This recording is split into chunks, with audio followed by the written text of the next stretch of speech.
Bonjour à toutes et à tous, on se retrouve aujourd'hui pour une nouvelle vidéo sur KiCad. Dans cette vidéo, on va voir comment on peut sélectionner les pistes par segment, de pastille à pastille, par équipotentielle complète. Donc ça, ce sont des choses que l'on n'avait pas vues dans toute la partie où on a appris à tracer les pistes avec KiCad. On verra également comment on peut modifier la largeur des pistes, donc de l'ensemble du circuit ou par partie. Enfin, on verra comment on peut définir différentes largeurs de pistes par défaut qui pourront être utilisées justement pour pouvoir modifier les pistes par segment, de pad à pad ou pour l'ensemble d'une équipotentielle. Et enfin, on verra comment on peut supprimer l'intégralité des pistes sur l'ensemble du circuit en une seule commande. On retrouve donc notre tutoriel habituel. Donc on en était resté donc au routage de toute cette partie-là. Et là maintenant, je vous propose de voir d'abord comment on peut effectuer les différentes sélections avec des raccourcis clavier. Il y a quelques raccourcis clavier qui sont franchement utiles. Par exemple ici, pour pouvoir sélectionner cette piste-là entre ces deux pads-là, il suffit d'appuyer sur la touche U. Donc ça va nous permettre de la supprimer par exemple. Ça va également nous permettre de changer son épaisseur de piste. Donc si je veux changer la largeur de piste, j'appuie maintenant sur E pour éditer. Et ici, je peux appliquer une nouvelle largeur de piste, par exemple 1 mm. Si je veux maintenant appliquer les modifications sur l'ensemble de l'équipotentiel, je sélectionne l'équipotentiel en appuyant sur I. Donc cette fois, c'est toute l'équipotentiel qui est sélectionnée. Je peux évidemment, en appuyant sur E, modifier ses propriétés. Et là, les propriétés s'étendent un petit peu. D'abord, on peut voir qu'effectivement, il y a différentes épaisseurs de piste actuellement, mais tout simplement parce que j'en ai modifié une et pas le reste. Donc là, je vais par exemple pouvoir choisir de modifier l'ensemble, allez, 1 mm par exemple. Je vais également pouvoir modifier l'ensemble des vias sur cet équipotentiel. Donc 1.5 pour le diamètre du via et 0,9. Ça, ce sont les caractéristiques des vias, par exemple, pour pouvoir métalliser un via avec des rivets. Chez LPKF, il y a des rivets de 0,8 mm en diamètre externe pour lesquels il faut percer à 0,9. Et avec un diamètre de via de 1,5, on réalise la métallisation. Donc avec ces vias qui sont des rivets, je vous le rappelle, qu'on vient écraser sur le circuit imprimé. Donc voilà. Bien sûr, c'est susceptible de générer des erreurs au niveau de l'isolation, par exemple. Ici, j'ai clairement une faute d'isolation qui apparaît puisque mon via vient coller à une piste qui n'est absolument pas reliée au même potentiel. Ça se contrôle effectivement, et si on effectue le contrôle, on va effectivement avoir ce via qui va être signalé. Alors évidemment, ça se corrige sans problème.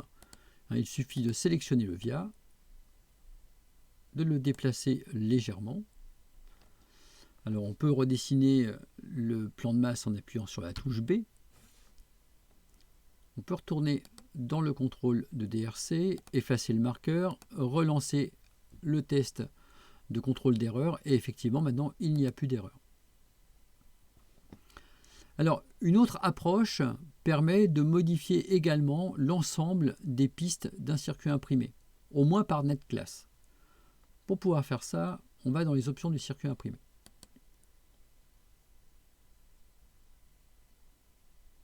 Dans ces options de circuit imprimé, on se rend sur les classes d'équipotentiel, ce qu'on appelle les netclass assez souvent dans KiCad. On va sélectionner par exemple cet équipotentiel-là et on va faire le choix de passer la largeur de piste à 0,4 mm. L'idée, c'est que par exemple, on vient de router ce circuit avec des pistes de 0,25 mm et puis on se rend compte que pour notre machine à commande numérique, par exemple, 0,25 ça va être un peu trop petit et puis on risque d'avoir un arrachement des pistes. Donc on souhaite les élargir et faire ça pour chacune des pistes manuellement, ça va être un peu lourd. Donc on le fait comme ceci avec cet outil-là. Alors on peut modifier par la même occasion le via avec un diamètre de perchage de 0,9 et un via de 1,5. Ça c'est pour pouvoir retrouver ce qu'on a vu tout à l'heure. Pouvoir métalliser avec un rivet. Alors cette modification, je ne l'ai pas faite pour la ligne VCC, donc on risque fort d'avoir une modification de VCC. Donc pour ça, on peut également refaire la modification pour les alimentations. donc classe d'alimentation. Donc tout à l'heure j'étais passé à 1 mm. C'est parti, on va passer à 1. On va mettre 1.5 pour le via ici et 0,9.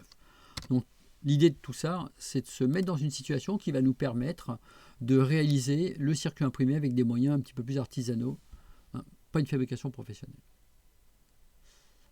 On applique les modifications et pour ça, on va aller sur éditer, éditer propriétés des pistes EVIA. Et on va choisir d'ajuster l'ensemble des couches de cuivre donc aux valeurs des net classes. Alors ça génère des erreurs de DRC. Alors, il y a une chose qui est dommage, hein, c'est qu'il n'y a pas la possibilité d'imposer le changement. Ce qui veut dire que ce qui va réellement être changé, c'est tout ce qui n'aura pas imposé d'erreur de DRC. Donc ok, j'annule et effectivement, toutes ces pistes-là ont bien été augmentées au niveau de la largeur. Ça c'est très clair, ça se voit bien. Les pistes d'alimentation ont également été modifiées, on le voit ici sur GND. En revanche, il y a une piste dont la largeur n'a pas changé, c'est celle-ci. Mais tout simplement parce que ça aurait entraîné une erreur de DRC. Alors c'est dommage parce que sur un circuit un petit peu complexe, si KiCad ne le signale pas, ça va être difficile de retrouver l'endroit où effectivement il n'y a pas eu modification. Donc là, on sélectionne avec U, hein, la touche U, l'ensemble de cet équipotentiel. Et puis maintenant, on appuie sur E pour l'éditer. Effectivement, on voit qu'elle n'a pas été imposée comme il fallait. Alors, on peut imposer ici le changement en appliquant la valeur de la net class. Voilà.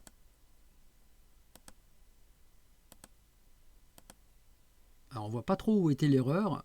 On va effectuer une erreur de contrôle de DRC. Voilà.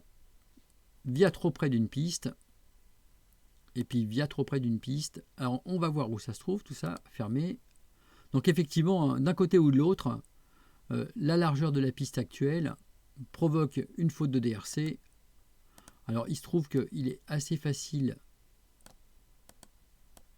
d'éviter l'erreur en faisant des modifications de la piste comme ceci. Donc on retourne sur le contrôle de DRC. On l'exécute à nouveau et là effectivement le problème est maintenant réglé. Donc voilà comment on peut agir sur les largeurs de piste avec une granularité plus ou moins importante. Alors ici, vous pouvez noter que le passage à une piste beaucoup plus large entraîne un débordement sur la pastille. Dans certains cas, on ne va pas pouvoir procéder comme ça. Il va falloir en fait partir avec des pistes par exemple de plus en plus larges. Et ça va se faire manuellement. Et c'est vrai pour tous les circuits intégrés qui ont un pas qui est relativement petit et pour lesquels il y a des courants qui peuvent être relativement forts. On va partir en fait avec une piste très fine à partir de la pastille et ensuite on va élargir cette piste. Alors pour pouvoir faire ça, on va procéder par segment. Et donc ici, eh bien, je vous propose de voir comment on peut définir différentes largeurs de pistes qui pourront être utilisées pour ce travail. On va donc aller ici dans les options de circuit imprimé et on va changer de catégorie. On va maintenant aller dans piste EVIA et on va définir comme ça des largeurs de piste prédéfinies, par exemple 0,2. Alors habituellement il nous affiche la dimension en millimètres, je vais quand même préciser que ce sont des millimètres. Ensuite je vais partir en 0,5 mm. Et puis ensuite 1 mm. On pourrait de la même façon mettre des dimensions pour des via ou pour les paires différentielles. Bien, il s'agit de reprendre cette piste-là. Voilà, je la sélectionne, j'effectue un clic droit pour l'éditer. Vous voyez que le passage par le clic droit, c'est pas forcément très commode. Il vaut mieux appuyer sur E. Et là, je sélectionne la largeur qui m'intéresse. La première proposée, c'est toujours celle qui correspond à la net class. Et puis ensuite, différentes largeurs. Allez, on va partir avec du 0,2.